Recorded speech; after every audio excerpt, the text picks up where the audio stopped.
Today, I'll be attempting to hike to the base of the Matterhorn. And if you're wondering whether you can or should do this hike on your next trip to Zermatt, I'm going to show you everything you need to know. The trail to the Hörnli Hut is one of the most popular hikes in Zermatt because it's base camp for climbers attempting to summit the Matterhorn. And as you plan hikes for your trip, you'll probably hear about this one as often as the famous Five Lakes Trail. But here's the thing. I don't know if you should even attempt this hike.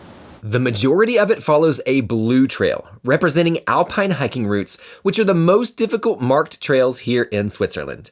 And even with the hundreds, or maybe even thousands of miles I've hiked throughout the Swiss Alps, I still haven't tried to hike a blue trail. But with its popularity, it also seems like there are lots of safety measures installed along the way. And I know plenty of people who have completed this hike without any special equipment. So my goal for today is to hike to the Hörnli Hut and to touch the base of the Matterhorn with my own two hands. And most importantly, to show you everything you need to see and know to decide whether or not you want to hike this trail too. Unless you're a glutton for punishment and just want to add an extra 1,000 vertical meters to an already difficult hike, you'll start your day at the Matterhorn Glacier Paradise Valley Station, about an 18-minute walk across the village from the Zermatt train station. Hop on a gondola and enjoy the 18-minute ride up to Schwarzsee. As you glide up, Zermatt appears tinier and tinier compared to the iconic Matterhorn, which seemingly grows with each inch along the cables. Along the way, you'll sway beside tiny hamlets and pass over the Gorner Gorge. But be sure to stay on board as your gondola continues through the Fury station. Tickets for this journey cost between 50 and 64 Swiss francs round trip, depending on the time of year. But they're half price with the Swiss Half Fare Card or Swiss Travel Pass and totally covered by the Peak Pass. And take note that the gondolas between Fury and Schwarzsee only run from about mid-June to late September. We're talking about the summer season here. And they aren't open until 8 or 8:40 in the morning. So there's really no reason to get an earlier start. Welcome to the Schwarzsee station at 2,581 meters. If you have our 3-day guide to Zermatt, you know Schwarzsee is where you can snap a pic with the Zermatt sign, visit a beautiful alpine lake with a charming chapel, and where you can start or end the Matterhorn Glacier Trail. In fact, the first part of our hike to the Hörnli Hut follows that same trail, so let's get going. The task ahead of you doesn't seem too terribly difficult. 4.3 kilometers with 700 meters of elevation gain, marked at 2 hours and 10 minutes one way.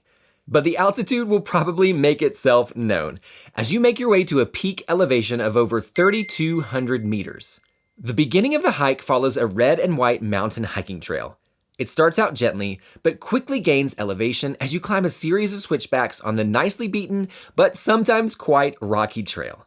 Nothing about this part of the trail seems particularly dangerous, but you'll need to be careful, especially if you're prone to twisting an ankle. And just in case you were wondering, yes, you'll see the Matterhorn the entire way.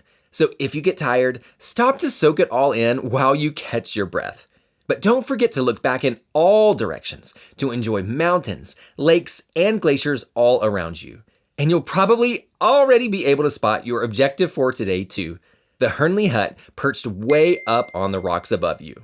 Some of you might be wondering why I haven't done this hike until now. And the reality is kind of in two parts. The first is just that Janet and I like doing things together, and we've honestly just had so much stuff we wanted to do around Zermatt that we've been able to keep busy on multiple trips until recently.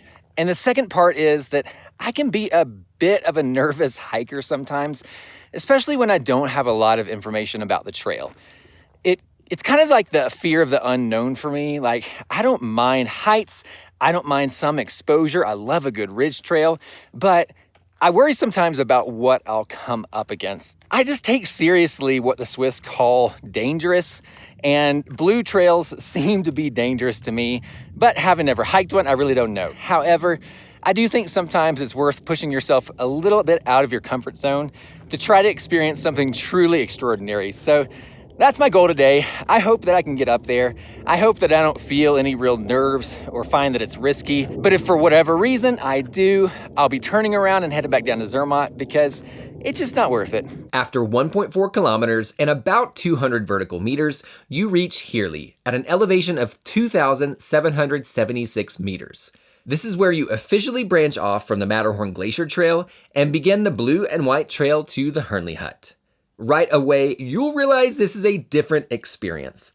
After a short, gently sloping ascent, you step onto the first metal staircase. And while this could pose a problem if you have vertigo, there's a railing on one side and the rock face on the other, making you feel secure and grateful for the hard work it took to install these things. Immediately following the staircase is a short section with a chain on one side of the trail and a rope on the other. Then a few steps with only the chain, and then you're on your own.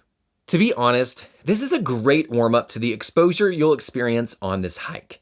And if any of this makes you really nervous, it's probably a good idea to turn around now. You're gonna be spending a lot of time on narrow trails with steep drops on one side. But experienced hikers shouldn't have any issues, and as long as you watch where you're going and don't get caught up in selfie taking on the go, this section of the hike didn't strike me as any more dangerous than many red and white mountain trails I've hiked in the Alps. Soon, a metal walkway helps you traverse along a cliff face that would otherwise be extremely dicey. Then you'll start a series of switchbacks that will lead you up and over to the other side of this ridge. Okay, so far, so good. I just wrapped around to the back side of the ridge, about halfway as far as I can tell. And I know the GoPro looks ridiculous, but that's how I'm getting footage for you. Not a lot of exposure so far. There were maybe 2 sections where you kind of walked across iron pathways. You could see through them, so if you have vertigo, that would be a problem. And then there was one little section with a rope, but nothing too exposed so far. After one more short, steep ascent, you'll get a nice break from the exposure in the form of a wide, well-beaten, very gently sloping path. I was able to trail run most of this section, and it felt incredible to be zooming along at nearly 10,000 feet of elevation. If you do decide to do this hike, I highly recommend calling the Hörnli Hut and just asking about trail conditions. For example, I would not want to do this hike if there's any snow on the trail or if it's wet, but that's up to you. And just by calling, you can find out what the conditions are. I also want to remind you, it's pretty hot. You're in the sun all day in the summer, of course, so make sure you pack enough water and expect to be sweating. The easy terrain here might tempt you into thinking your hardest work is behind you. But don't get too comfortable. About 1 kilometer from the hut, the trail kicks upward as you start the first of many switchbacks along the rockiest and steepest path yet. This will be your toughest task, as the altitude, exposure, and footing conspire to create a difficult but epic ascent. I do want to point out one section, which comes pretty early into this steep final climb. That's likely, in my opinion, to be the biggest potential problem point for some people. It's no more than 5 to 10 feet long, but the trail effectively disappears, and you'll have to rely on a rope for your hand and an iron bar for your foot to help you scramble up this section of rock. I actually found this to be a pretty cool component and not one that made me feel nervous at all. From here, the switchbacks continue, seemingly too many to count. A few more sections with fixed ropes, and even a handful of mounted staircases lead you higher and higher. And you know what? How about we just cue up an epic B-roll montage to show the final push to the hut?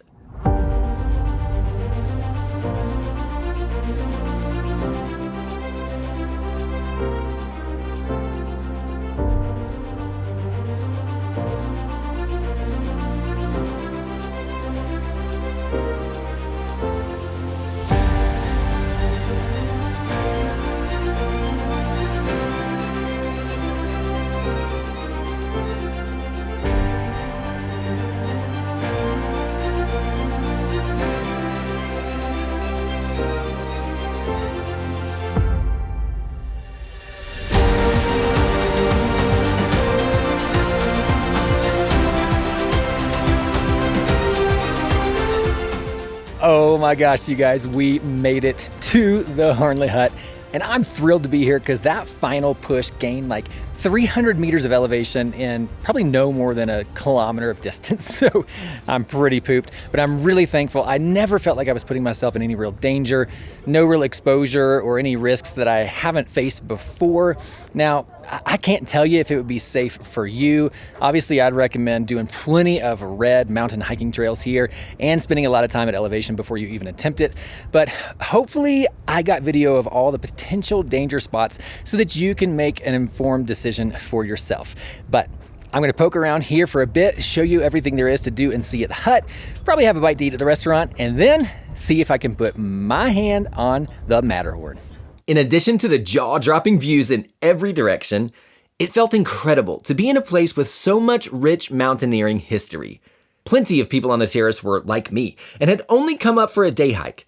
But I saw a handful of climbers return with their mountain guides, each no doubt with an epic story to tell.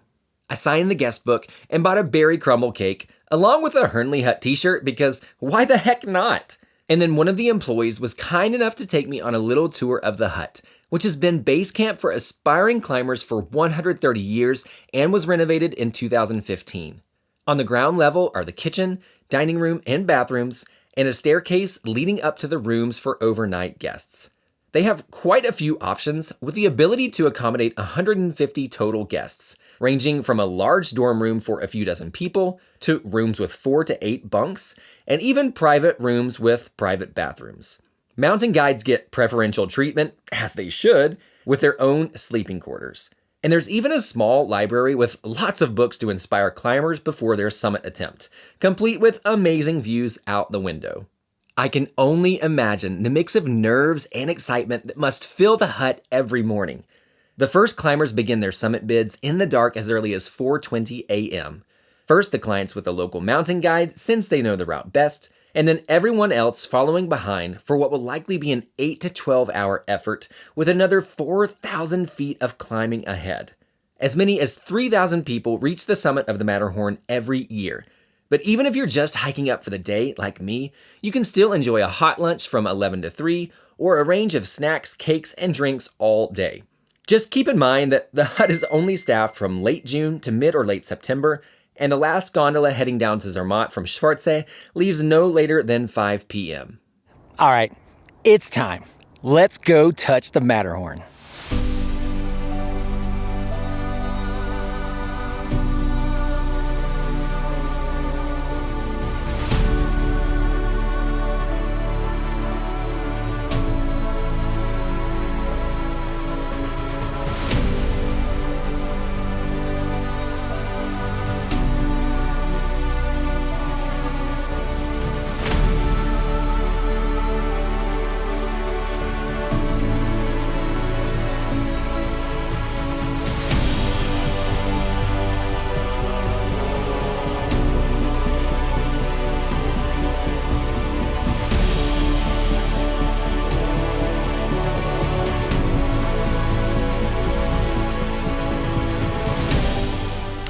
Wow.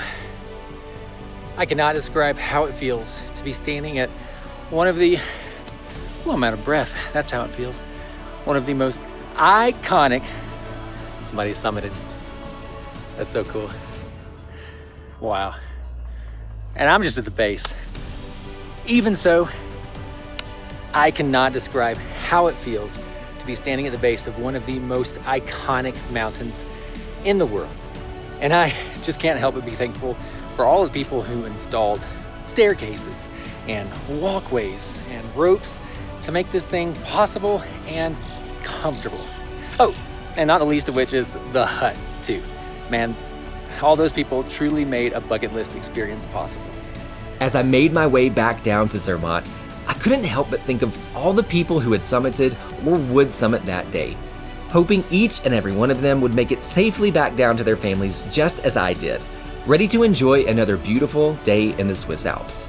If you want more hiking suggestions for Zermatt, watch this next, or complete your entire trip with our done-for-you 3-day guide to Zermatt, and we'll see you on the trails in Switzerland.